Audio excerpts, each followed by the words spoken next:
ಕಲಬುರಗಿಯ ಸೆಂಟ್ರಲ್ ಜೈಲಿನಿಂದ 3 ಜನ ಖೈದಿಗಳು ಎಸ್ಕೇಪ್ ಆಗಿದ್ರಲ್ಲ, ಆ ಪ್ರಕರಣಕ್ಕೆ ಸಂಬಂಧಪಟ್ಟಂತೆ ಈಗಾಗಲೇ ಒಬ್ಬ ಖೈದಿಯನ್ನ ಸೆರೆ ಹಿಡಿಯಲಾಗಿದೆ.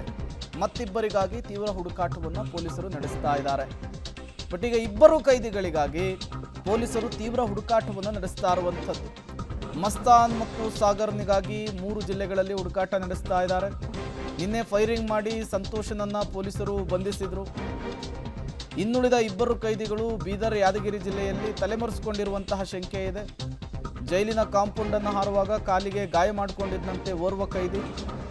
3 ಜಿಲ್ಲೆಗಳ ಆಸ್ಪತ್ರೆಗಳಲ್ಲಿಯೂ ಕೂಡ ಖೈದಿಗಳಿಗಾಗಿ ತೀವ್ರ ತಲಾಶನ ಮಾಡಲಾಗ್ತಾ ಇದೆ. ತಂಡಗಳನ್ನು ರಚಿಸಿಕೊಂಡು 3 ಜಿಲ್ಲೆಗಳಲ್ಲಿ ಇಬ್ಬರು ಖೈದಿಗಳಿಗಾಗಿ ತೀವ್ರ ಹುಡುಕಾಟವನ್ನು ನಡೆಸಲಾಗ್ತಾ ಇದೆ. ಸಿನಿಮೀಯ ರೀತಿಯಲ್ಲಿ 3 ಜೈಲಿನ ಒಳಗಡೆನೆ ಪ್ಲಾನ್ ಮಾಡಿಕೊಂಡು ಜೈಲಿನ ಕಾಂಪೌಂಡನ್ನು ಹಾರಿ ಎಸ್ಕೇಪ್ ಆಗಿದ್ರು. ಈ ಸಂದರ್ಭದಲ್ಲಿ ಸಂತೋಷ್ ಇರುವಂತಹ ಜಾಗಕ್ಕೆ ಪೊಲೀಸರು ತೆರಳಿ ಕಾಲಿಗೆ ಗುಂಡನ್ನು ಹಾರಿಸಿ ಆತನನ್ನು ಅರೆಸ್ಟ್ ಮಾಡಿದರು.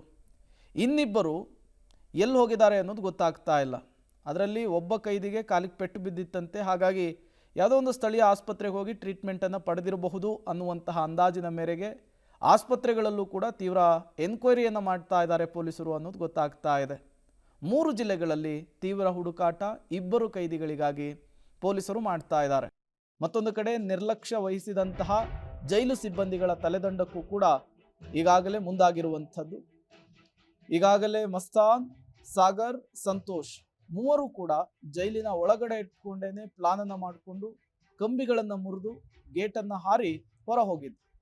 ಪೊಲೀಸರು ವಿಶೇಷ ತಂಡವನ್ನು ರಚನೆ ಮಾಡಿದ್ದಾರೆ. ತೀವ್ರ ಹುಡುಕಾಟವನ್ನು ಕೂಡ ನಡೆಸ್ತಾ ಇದ್ದಾರೆ.